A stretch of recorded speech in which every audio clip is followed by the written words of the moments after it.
Sekali peristiwa, Yesus menyatakan kepada murid-muridnya bahwa ia harus pergi ke Yerusalem dan menanggung banyak penderitaan dari pihak tua-tua, imam-imam kepala, dan ahli-ahli Taurat, lalu dibunuh dan dibangkitkan pada hari ketiga. Tetapi Petrus menarik Yesus ke samping dan mulai menegur dia dengan keras, "Tuhan, kiranya Allah menjauhkan hal itu. Hal itu sekali-kali tidak akan menimpa engkau." Lalu Yesus berpaling dan berkata kepada Petrus, "Enyalah iblis, engkau suatu batu sandungan bagiku, sebab engkau bukan memikirkan apa yang dipikirkan Allah, melainkan apa yang dipikirkan manusia." Lalu Yesus berkata kepada murid-muridnya, "Jika seseorang mau mengikuti aku, ia harus menyangkal dirinya, memikul salibnya, dan mengikuti aku. Karena siapa yang mau menyelamatkan nyawanya, ia akan kehilangan nyawanya. Tetapi siapa yang kehilangan nyawanya karena aku, ia akan memperolehnya. Apa gunanya seseorang memperoleh seluruh dunia, tetapi kehilangan nyawanya? Apakah yang dapat diberikannya sebagai ganti nyawanya? Sebab Putra Manusia akan datang dalam kemuliaan Bapanya, diiringi malaikat-malaikatnya. Pada waktu itu ia akan membalas setiap orang menurut perbuatannya."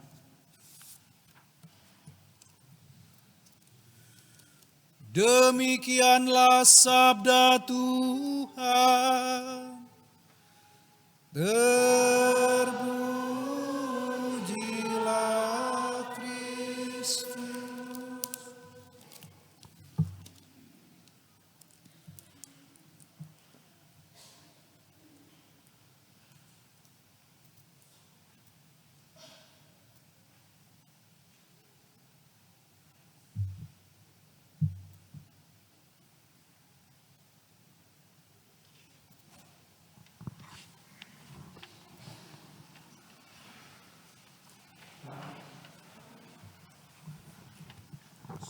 Saudara-saudari yang terkasih, selamat pagi semua. Bulan ini saya akan merayakan 25 tahun, tanggal 15 September. 24 tahun yang lalu, karena saya ditugaskan langsung di Babakan ya, sebagai pembina SMA Seminari, tugas sebagai pastor paroki Babakan. Lalu tahun 99, teman saya yang besar ini, dia ditabiskan tanggal 1 Agustus tahun 99. Saya jadi pastor yang mengurus tabisannya. Jadi that will be another day ya. Jadi nanti dia 25 tahun depan baru saya mungkin akan omong panjang lebar tentang tabisannya ya. Karena saya tahu persis detailnya semua. Tahun ini tahun saya dulu lah begitu. Tapi saudara-saudari, semalam saya misa di Gereja Emmanuel di belakang rumah jenazah itu apa? Rumah sakit RSAD. Saya misa di sana bersama Romo Thomas. Lalu habis misa saya bertemu dengan seorang anak yang minta didoakan. Ya, seperti biasa lah, banyak orang minta didoakan kan. Nah, anak ini datang karena dia dengar saya tinggal di Inggris begitu. Ini bapaknya sama ibunya cerai. Bapaknya tinggal di Inggris sekarang. Jadi dia dengan ibunya, lalu dia mahasiswa, dia seorang mahasiswi, dia jatuh dari ketinggian di jurang di bukit, ketinggian 7 meter, kepalanya pecah, lalu kemudian ususnya juga keluar. Untungnya dia masih hidup begitu, cuman sepertinya dia tidak lengkap begitu, ada sesuatu yang masih kurang, jadi gerak badannya, tapi dari kepala ini bisa kita lihat bekas kecelakaannya, ini kepalanya pecah begitu. Lalu yang menarik Bapak Ibu, saudara-saudari, dia mengatakan, "Saya dipaksa kuliah," kata-katanya dia, "saya dipaksa kuliah Romo." Lalu dia bilang, "Kalau saya mau ke gereja ada suara di dalam hati saya mengatakan, jangan ke gereja, ngapain ke gereja. Kamu di rumah saja, di kos saja begitu. Suaranya begitu dia menceritakan. Jadi intinya dia minta didoakan, tapi gerak motoriknya sudah terganggu. Jadi dia sambil ngomong kakinya goyang terus begitu. Jadi ada sesuatu yang tidak normal gitu, akibat kecelakaan itu tentu saja. Nah saudara-saudari, kadang kita tidak perlu menunggu jadi tidak normal untuk bisa mendengar suara-suara, bisikan-bisikan, atau gambar-gambar yang mengganggu kita. Ada orang tidak bisa tidur karena terbayang macam-macam ya. Saya tinggal di Pak Ellen, di sebelah Pan Santi meninggal dia. Rame di sebelah orang Megebagan gitu. Persis di sebelah kamar saya. Karena kadang-kala saya nginap di sana, Pan Santi batuk-batuk ya. Tadi malam saya tidur tuh dengar orang batuk. Saya bilang, siapa batuk ya? Ya Pan Santi batuk, karena Pan Santi kan kena TB ya, kena apa? TBC. Jadi suka batuk-batuk begitu, persis di sebelah kamar saya kan. Jadi saya dengar suara batuk, saya bilang ini Pan Santi minta didoakan gitu. Tapi karena banyak orang Megebagan mungkin ya, karena saya tidak perhatikan jam berapa orang Megebagan. Saudara-saudara, seringkali ada bisikan-bisikan dalam diri kita untuk melakukan sesuatu yang konyol, gitu, mengganggu sekali. Seperti pengalaman anak ini, dia mendengar bisikan. Ada sesuatu suara yang mengajak dia untuk, enggak usah ke gereja, ngapain ke gereja, toh kamu akan ngantuk di sana. Saya pikir ada beberapa orang di sini yang kelihatan ngantuk sekali, saya yakin. Itu enggak perlu dengar suara, dia pasti akan ngantuk, akan tidur. Saya pernah di Kute, ada bapak datang, Romo terima kasih khotbahnya. Wah saya merasa bangga khotbah saya, ada orang bilang khotbahnya bagus. Bagusnya apa Pak? Saya bisa tidur di gereja. Saya tidak bisa tidur 3 hari di gereja, saya bisa tidur. Luar biasa Romo, terima kasih. Saudara-saudara, dalam Alkitab ada 3 kata untuk melukiskan atau menggambarkan apa yang disebut dengan, dalam bacaan hari ini disebut dengan iblis ya. Bacaan hari ini Yesus cukup keras ya. Minggu lalu dia baru puji Petrus. Menurut orang siapakah aku ini? Yohanes Pembaptis, Nabi dan lain sebagainya. Menurut kamu, ya, who do you say I am? Menurut kamu siapa aku ini? Petrus mewakili para murid mengatakan engkau adalah Mesias, engkau adalah Kristus. Engkau yang diurapi putra Allah yang hidup. Lalu Yesus mengatakan, berbahagialah engkau Simon Petrus, karena bukan engkau yang mengatakan itu, tapi Bapakku yang di surga. Di atas batu karang ini, ya, di atas batu karang ini aku akan mendirikan jemaatku. Dan ini Yesus katakan, alam maut tidak akan menguasainya. Alam maut yang dimaksud di sini apa? Alam orang mati, the underworld. Ya, alam maut tidak akan menguasainya. Menguasai apa? Menguasai gerejanya. Nah, yang penting lagi yang dikatakan apa? Kepadamu kuberikan kunci kerajaan surga. Ya, kunci kerajaan surga. Jadi kalau kunci di gereja ini tidak ada, kita cari di pastoran tidak ada, tanya aja Blinuke kan. Blinuke dia kunci nih. Ya, Yesus jelas sekali bilang kunci kerajaan surga kuberikan kepadamu. Jadi kunci itu diberikan kepada siapa? Kepada Petrus. Dan itulah yang gereja Katolik yakini. Kunci yang dimaksud ini apa? Kuasa mengikat dan melepaskan. Diberikan kepada Petrus dan para penggantinya. Jadi kalau ada orang babakan pindah gereja lain, saya enggak ngerti dia mau cari kunci di mana itu. Karena kuncinya ada pada Petrus dan para penggantinya. Orang naik ke surga pun enggak akan ketemu kuncinya di sana. Karena kuncinya sudah diberikan kepada siapa? Kepada Petrus, Bapak Ibu. Nah, baru saja minggu lalu Petrus dipuji, hari ini kita dengar Yesus menghardik Petrus. Dia katakan apa? Enyala iblis. Jadi terjemahan bahasa Indonesianya iblis dipakai. Bahasa asli yang dipakai adalah hak satana. Setan dipakai katanya. Diterjemahkan dalam buku ini digunakan kata iblis. Tidak terlalu tepat karena iblis itu beda lagi. Saya tahu semua, anak Romo Gede bilang ini dokter, ya saya dokter Lea. Jadi saya kurang lebih ngerti sedikit lah. Kata iblis ini beda dengan setan Bapak Ibu. Iblis itu dalam bahasa Yunani diabolos. Jadi ada 3 kata dipakai untuk melukiskan tentang setan dalam Alkitab. Kata pertama itu adalah diabolos yang diterjemahkan dalam bahasa Indonesia sebagai iblis. Tugasnya diabolos ini apa? Dia memecah perhatian. Jadi konsentrasi kita dipecah. Menduakan pikiran kita. Itu fungsi dari iblis. Jadi kalau ada orang, dia udah kamu jadi suami yang baik, tapi kemudian temannya bilang, ayo kita nyerep nyari di mana begitu. Ini jenis iblis ini. Jadi kalau Anda punya masalah di rumah tangga, datang cerita sama orang yang tidak tepat, bisa runyam jadinya.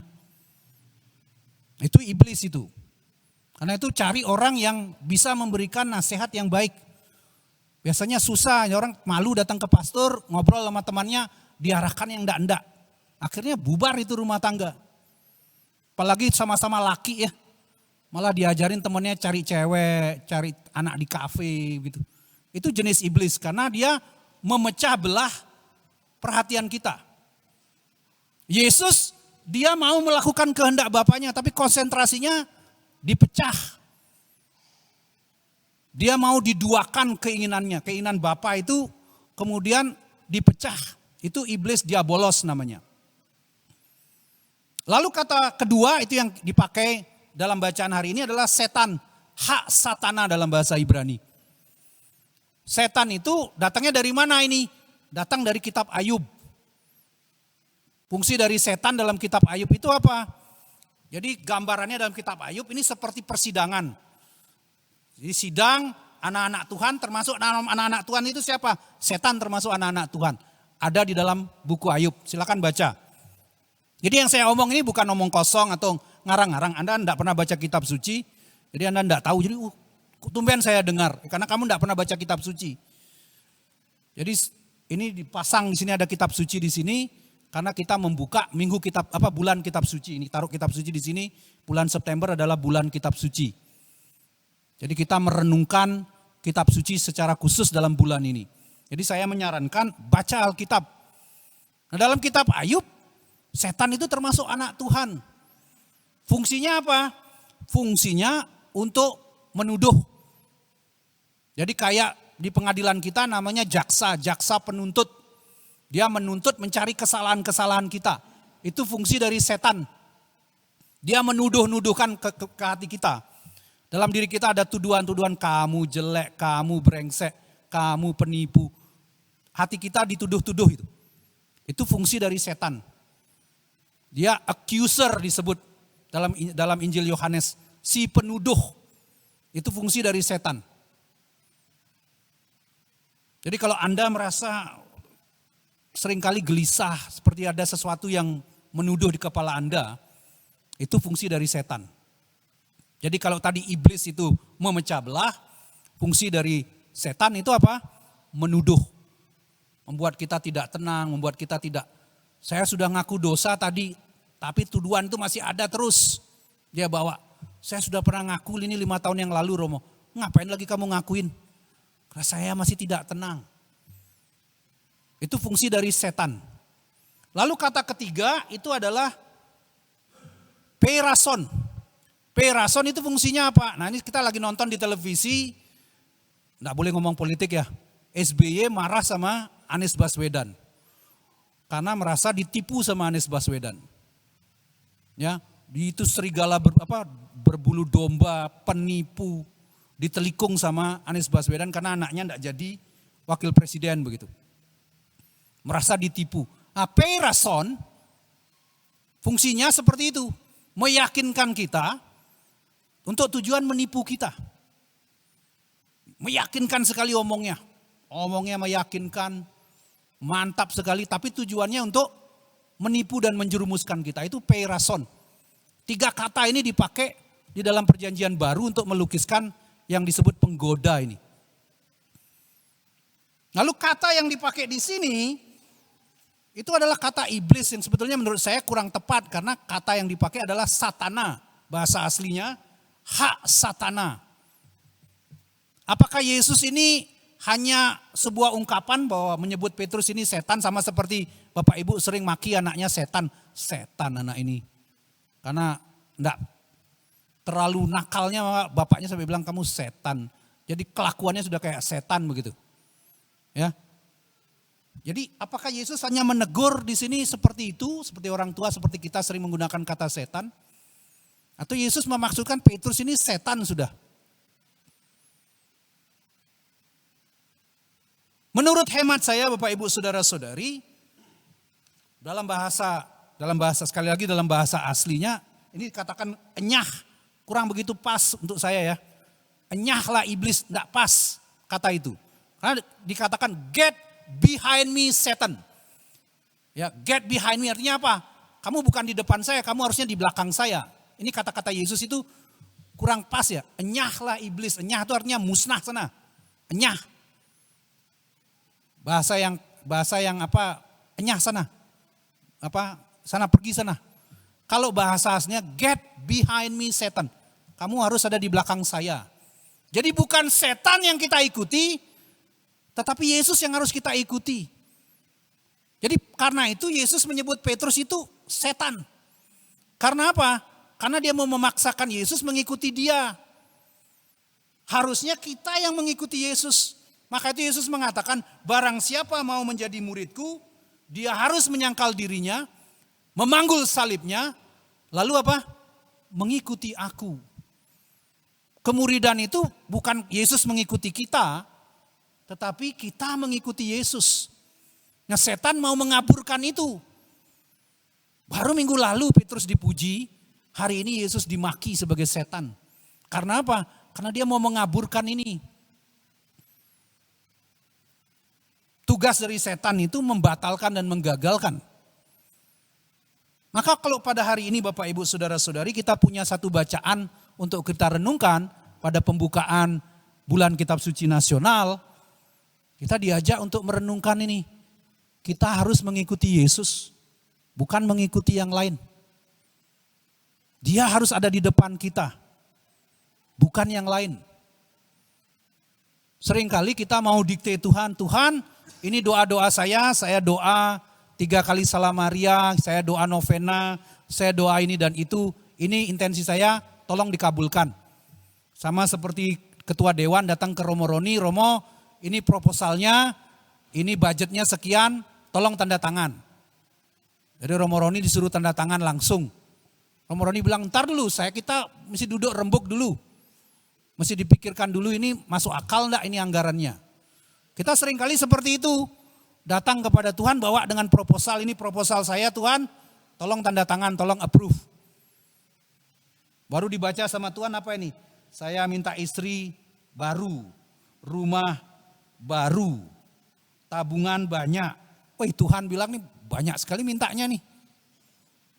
Kamu sudah punya 1 istri mau lagi? Saya mau minta muka baru. Waduh ini lagi. Ya, ada cerita orang operasi plastik. Dia orang tua, sudah tua dia operasi plastik. Pada harinya dia mati. Malaikatnya bilang, kamu belum waktunya kembali sana kembali. Balik lagi dia, loh katanya sudah waktunya saya. Kok lain mukanya, karena dia sudah operasi plastik. Jadi mukanya lain, jadi malaikatnya bingung dia. Kok lain ya? So Bapak Ibu Saudara-saudari, pada awal bulan Kitab Suci ini, pembukaan bulan Kitab Suci Nasional ini, mari kita mengikuti Kristus. Seperti pengalaman Yeremia hari ini, dia seperti orang yang jatuh cinta dengan Tuhan. Saya enggak mau dah jadi pastor, berhenti. Tapi ketika di kamar, saya enggak bisa, ada orang permintaan misa ya. Saya maunya tuh datang ke Bali libur sampai keputusan saya bisa kembali ke Inggris gitu. Tapi di Palasari dicari orang banyak sekali ya, Romo misa. Di Palasari itu misa aja tiap hari. Enggak kanggo pastor 1, pastornya harus banyak. Itu tadi siapa nanya saya, Romo kok enggak di Palasari ada orang meninggal. Bapaknya si Ngurah siapa? Ngurah siapa namanya? Ngurah Swin itu ya. Blongor, Ngelas Setiawan. Ya, ibunya dia meninggal itu, terus ini siapa nanya tadi, Romo ada orang meninggal kok ada di sini gitu. Poi beliau saja ada pastor di Palasar Jak Limon itu. Tadi malam misa di tempatnya Pak Mudung itu 1000 harinya Bu Pur, Menpur. Berempat itu yang misa gitu ya. Dengan brudernya berlima mereka. Oh, banyak sekali orang Palasari itu suka kayak begitu gitu ya. Misa rame-rame gitu ya. Ini kayak hari ini kita ada Romo gede di sini. Romo Roni. Ya, lihat penampilannya kan mantap sekali ya. Badannya jauh lebih besar dari saya. Jadi kita diajak untuk mendengarkan Tuhan, mengikuti Dia, bukan mengikuti kemauan kita. Merenungkan sabda Tuhan untuk apa? Untuk mengikuti kehendak Dia, bukan kehendak kita. Dan setan itu seringkali menggoda kita, mengganggu kita, konsentrasi kita, memecah belah. Jadi kalau kita ketemu orang-orang seperti ini, di lingkungan, di kelompok, ini kategori setan. Jadi tidak perlu kita pikir rangde, mata nelik, rambut megambahan gitu ya. Jadi gambaran seperti orang Bali, leak, menakutkan gitu. Bagi saya dalam Alkitab tuh tidak perlu yang ngaeng-ngaeng. Yang kita takutkan itu justru orang yang bisa meyakinkan tapi menjerumuskan. Nah, seringkali kita tidak berdaya dengan orang-orang seperti ini. Maka itu doa kita dalam doa Bapa kami setiap kali, bebaskanlah kami dari yang jahat. Kenapa kita berdoa begitu? Karena seringkali kita tidak mampu melawan godaan seperti ini. Kalau leak itu gampang Bapak Ibu, ambilkan rosario lari dia. Jangan ambil garam ya, karena kadang-kadang garamnya kalian itu garam apa kaden beli di mana gitu. Rosario kasih dia lari pasti. Itu pengalaman saya di Palasari, anjing ngaung-ngaung. Oh, anjing buang mungkin kan. Cicing buang kan ngaung-ngaung. Saya ambil rosario lari dia. Maksudnya saya bukakan pintu, saya ambilin batu kan lari dia. Jadi kalau yang gitu-gitu saya enggak terlalu takut ya. Boleh cobain malam nanti datang, siapa yang bisa ngeliat sini. Cari saya di sana di rumahnya Pak Ellen. Saya enggak takut. Yang kita takut itu adalah pembisik, penggoda ini. Ya, saya kangen sama dia, dulu pernah dekat, rasa yang pernah ada, boy, pesuapi. Tapi dia sudah nikah, sudah punyanya orang gitu ya. Saya mau telepon enggak? Nah, telepon aja. Godaannya ada di mana-mana. Itu yang kita takut sama sekali. Maka mari kita pada bulan kitab suci ini, kita bersama-sama mendengar sabda Tuhan, merenungkan sabda Tuhan. Kita bangkit berdiri.